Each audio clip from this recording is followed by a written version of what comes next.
teman-teman mahasiswa hukum dan studi agama, selamat datang di kajian kita hari ini. Seneng banget rasanya bisa ngobrol dan ngebedah materi bareng kalian semua.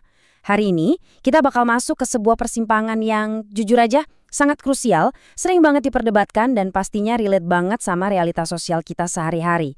Yup, kita bakal ngebahas irisan antara hukum sipil negara dan hukum suci agama soal perkawinan beda agama. Jadi, siapin catatan kalian ya, karena kita bakal langsung nyebur ke materi yang padat, penuh dialektika, dan pastinya bakal bener-bener menantang nalar hukum kita semua. Biar gampang ikutinnya, ini dia 6 agenda obrolan kita hari ini. Mulai dari fenomena nikah beda agama, hukum positifnya, paradoks aturan sipil, tinjauan fikih klasik, dialektika ahlul kitab, dan terakhir kita tutup dengan sintesis serta kesimpulan. Sebelum kita masuk lebih dalam, coba deh kalian renungkan satu pertanyaan pemantik ini. Pertanyaannya tuh kelihatan simpel, tapi eksekusinya luar biasa rumit.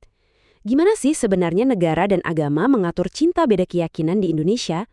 Bayangin aja, sebagai calon ahli hukum dan teolog, kalian dihadapkan pada realitas di mana perasaan personal atau afeksi pada satu titik harus nablak batasan-batasan teologis dan konstitusional yang super kaku. Nah, mari kita cari tahu gimana sistem kita ngejawab tantangan ini. Kita masuk ke bagian pertama nih, fenomena nikah beda agama. Jadi gini, gampangnya pernikahan beda agama itu adalah bentuk perkawinan campuran, di mana si pria dan wanita tunduk pada hukum yang berbeda karena perbedaan keyakinan mereka. Di era modern kayak sekarang, masyarakat kita kan makin majemuk dan terbuka ya. Jadi interaksi lintas agama itu udah jadi semacam keniscayaan sosiologis nggak bisa dihindari. Makalah rujukan kita ngasih contoh yang cukup membumi dari dunia pop kultur, yaitu kasus nikahnya artis Yuni Syara dan Henry Syahan di tahun 2002 lalu. Mereka kan nikah atas dasar afeksi, tapi akhirnya harus berhadapan dengan realitas kalau masing-masing institusi agama itu mensyaratkan kesamaan iman. Kasus-kasus kayak gini nih yang memicu pertanyaan besar soal validitas sebuah pernikahan kalau prasyarat teologisnya nggak terpenuhi. Dan ujung-ujungnya kita bakal selalu ditarik balik ke wilayah yurisdiksi negara. Sekarang, yuk kita geser ke bagian kedua, hukum positif di Indonesia. Yang menarik nih, ternyata bunyi undang-undang kita itu sifatnya absolut banget dalam merespon fenomena ini. Coba deh cek pasal 2 ayat 1 dari UU Perkawinan, baik yang versi tahun 74 maupun revisinya di tahun 2019. Di situ jelas banget dibilang kalau keabsahan suatu ikatan sipil itu sepenuhnya diserahkan ke hukum agama. Intinya, nggak ada deh ceritanya perkawinan dianggap sah sama negara kalau dilakukan di luar hukum agama masing-masing. Ini tuh secara otomatis nyiptain sistem hukum kekeluargaan yang sangat tertutup. Negara kayak mendelegasikan validitas pernikahan itu balik lagi ke otoritas agama. Konsekuensinya jelas banget kan? Kalau agama bilang nggak sah, ya negara nggak punya wewenang buat ngesahin.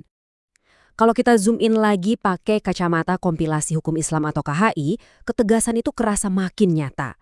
Pasal 40 dan 44 dengan amat sangat tegas ngelarang pria maupun wanita muslim buat nikah sama non-muslim. Terus, ada juga nih pasal 61 yang menurut saya krusial banget buat kalian pahami. Di situ disebutin kalau beda agama berarti pasangan itu nggak sekufu. Hati-hati ya, sekufu di sini bukan sekedar kesetaraan status sosial atau ekonomi loh, tapi kesetaraan paradigma teologis. Perbedaan fondasi keimanan itu dianggap sebagai ketidaksetaraan yang paling mendasar. Ini justru yang jadi argumen terkuat buat mencegah terjadinya pernikahan tersebut. Jadi kelihatan banget ya, melalui KHI ini, negara benar-benar nyelarasin aturannya dengan eksklusivitas keagamaan. Masuk ke bagian ketiga, paradoks aturan sipil. Tapi tunggu dulu, mari kita mikir analitis sejenak. Kalau aturannya udah sejelas dan seketat itu, kok di prakteknya kita masih sering nemuin pasangan beda agama yang sukses mencatatkan pernikahan mereka di instansi negara? Loh, kok bisa? Nah teman-teman, disinilah kita ketemu sama yang namanya ketidaksinkronan horizontal dalam sistem hukum kita. Di satu sisi, UU Perkawinan nutup rapat-rapat pintunya, tapi di sisi lain, UU Administrasi Kependudukan seolah-olah ngasih ruang dan celah buat pendaftaran. Sumber kita nyorotin kalau pencatatan di catatan sipil ini seringkali cuma bentuk diskresi aja, sekedar buat ngakalin kekosongan hukum. Ibaratnya gini deh, hukum material pernikahannya itu nutup pintu depan. Tapi sistem administrasi kependudukannya ngebiarin jendela belakang tetap kebuka, supaya status perdata warganya tetap kecatat di sistem. Problematik banget kan celah hukum yang satu ini? Oke, kita lanjut ke bagian keempat, tinjauan fikih klasik. Yuk, kita tarik napas sebentar dari rumitnya konstitusi modern, dan coba ngelihat hukum abadi yang ngebentuk pola pikir umat Islam sejak berabad-abad lalu. Dasar dari semua larangan ini sebenarnya bermuara di Al-Quran, Spesifiknya surah Al-Baqarah ayat 221.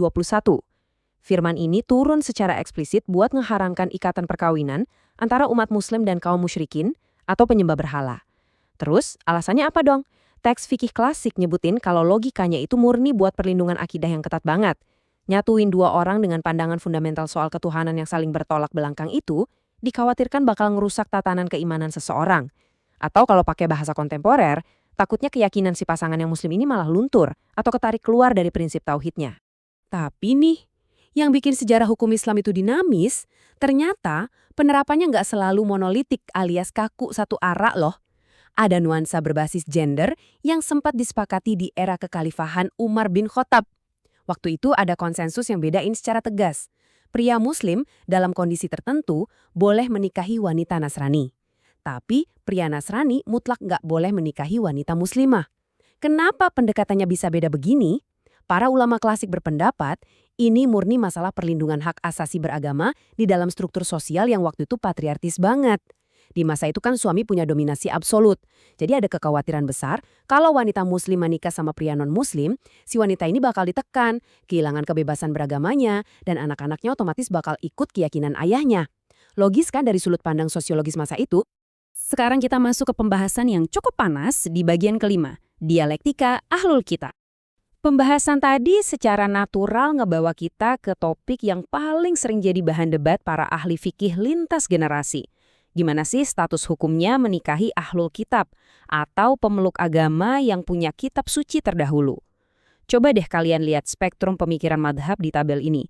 Imam Hanafi dan Hambali itu ngambil posisi defensif yang sangat hati-hati. Haram mutlak kalau udah nyerempet elemen kemusyrikan. Tapi mayoritas ulama atau jumhur bersandar pada surah Al-Maidah ayat 5 membolehkan pria muslim nikah sama wanita ahlul kitab. Said Sabiq dari Mesir malah punya pandangan yang menarik. Asalnya halal, tapi makruh. Sangat disarankan buat dihindarin aja deh demi keharmonisan rumah tangga. Nah, tapi yang paling krusial itu batasannya buat wanita muslim. Pandangan ulama seperti Jawad Mughniya ini mencerminkan konsensus yang absolut. Wanita muslim mutlak nggak boleh menikahi pria non-muslim sama sekali. Mau dia ahlul kitab ke, ateis ke, tetap nggak boleh. Jadi, perdebatan soal kelonggaran ini eksklusif cuma berlaku di ranah laki-laki muslim aja. Terus, buat pria muslim di zaman modern ini yang mikir, berarti saya bisa dong pakai pengecualian ini? Eits, tunggu dulu. Perdebatannya belum selesai. Garis batas buat ulama kontemporer itu ada di kemurnian teologis dari kelompok ahlul kitab tersebut. Sebagian emang masih berpegang kalau itu halal, asalkan syarat kehormatan dan kemurnian terpenuhi. Tapi, suara dominan di pandangan kontemporer justru bilang haram. Kenapa? Titik beratnya ada di pergeseran akidah.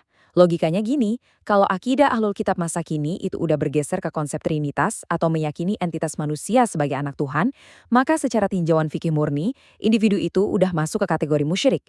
Otomatis status pengecualiannya batal dan balik lagi ke larangan mutlak surah Al-Baqarah ayat 221. Ini batasan analitis yang ketat banget dan wajib kalian pahami saat ngebedah wacana kontemporer. Akhirnya kita sampai di bagian ke-6, sintesis dan kesimpulan. Oke, kita udah muter-muter dari dua sisi, sekarang waktunya narik benang merah. Gimana sih kita nyatuin kacamata teologis sama sistem hukum positif ini jadi satu kesimpulan utuh? Intinya, dari semua obrolan kita tadi, ada 3 realitas pokok yang bisa kita tarik. Pertama, fondasi dasarnya itu dari fikih klasik yang emang udah membatasi pernikahan campuran demi ngejaga identitas dan akidah umat. Kedua, negara kita berdiri sejalan dengan prinsip ini. Lewat UU Perkawinan dan berbagai fatwa MUI, pembatasan ini diformalkan secara hukum. Tapi realitas ketiga ini nggak bisa kita tutup mata. Karena ada ketidaksinkronan dalam aturan kependudukan, muncul deh area kelabu di lapangan. Secara material agama dan negara bilang nggak sah, tapi pencatatan sipil kadang malah ngasih jalan pintas administratif yang ujung-ujungnya bikin bingung masyarakat. Teman-teman mahasiswa sekalian, rentetan materi yang kita obrolin hari ini tuh bukan cuma sekedar teori kering di atas kertas silabus aja. Di dunia nyata, persimpangan hukum ini beneran mempengaruhi hidup orang banyak. Ini nentuin sah enggaknya status keluarga, nasab anak, hak waris, sampai hak-hak sipil paling mendasar dari warga negara. Jadi, saya mau ninggalin satu pertanyaan buat kalian renungkan. Sebagai calon-calon ahli hukum dan teolog generasi depan, gimana cara kalian nanti bahkan merumuskan, menavigasi, dan akhirnya ngurai benang kusut antara celah hukum sipil dan batasan kaku hukum agama ini? Pemahaman yang kalian dapat di sesi ini adalah modal analisis kalian buat terjun ke masyarakat nanti. Teruslah berpikir kritis, banyak-banyak baca, dan sampai ketemu lagi di kajian akademis kita selanjutnya. Semangat terus!